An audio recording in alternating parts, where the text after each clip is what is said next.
In this video, I'm going to help you fix a Hitachi Smart TV that no longer is turning on or the screen stays black. So make sure you stay with me to the very end and hopefully I can help you fix the problem. First thing I want you to do is actually check the power on the Hitachi TV. Sometimes it's underneath the logo here, and then sometimes it's on the side, either the left or the right. With it plugged in, try powering it on from that way. And if it does power on, then you know the issue is with your remote, either the batteries or the remote's broken. All right, now after we've tried that, check your power outlet and make sure that the power outlet is not, the circuit board is not blown a fuse. So what you can do is try another device on your power outlet, try a hair dryer or a laptop or a phone. And if those don't work, then you know it's the power outlet. You need to go to the circuit board of your house and then flip it back on. Now, after you've tried that, what I want you to do is check the HDMI ports on the back of your Hitachi and remove every item from it. Remove if there's like a Roku connected, a Fire TV stick, any kind of device, Xbox, PlayStation.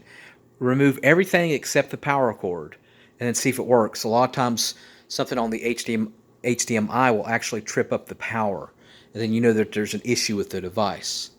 All right, now after you've tried all that, what we're going to do is we're going to do a full power cycle. So unplug it from the wall, your TV from the wall, and leave it unplugged for at least a good minute. So we're doing a full power cycle. And if you have a remote, point the Hitachi remote at the TV and hold it there for a good 30 seconds. And don't let go. And then after 30 seconds, go to your TV and then hold the power button wherever it's located on your Hitachi and hold it for 30 seconds. Let go and then plug it back in and then tell me if that works. That will work with at least 50% of the Hitachi TVs to make it start working again. All right, now we're going to do something that's unconventional, but it does work with a lot of TVs. What we're going to do is we're going to try to heat up the components in the back. And what you're going to do is you need a hair dryer like this. We're going to go ahead and plug up our hair dryer, unplug the TV from the wall. So we're going to keep it unplugged the whole time, the TV. And what you're going to do is go to the back, and everywhere you see a vent, we're going to warm it up. So you want to turn your hair dryer to full power, warm heat. And while the TV is unplugged, we're going to hit every one of these vents. We're going to do this for about 5 minutes.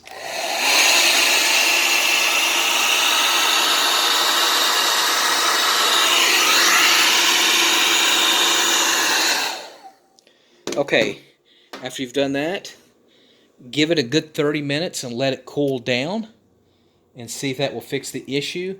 Now what the hair dryer does is it does two things. It blows the dust off the components, number one, and then number two, it will actually warm up the components and change the chemistry just a hair. And sometimes that's enough to get the power back on. All right, now see if that will work. If that doesn't work, most likely it's something internal that you'll have to fix. But I would recommend just shop for a new TV. There's plenty of good deals on Amazon, online, locally. I know Amazon Prime Day is coming up, which a lot of times you can get a great deal doing that. And let me know if one of these methods worked. Let me know which one worked. All right. Thanks for watching, and make sure you subscribe.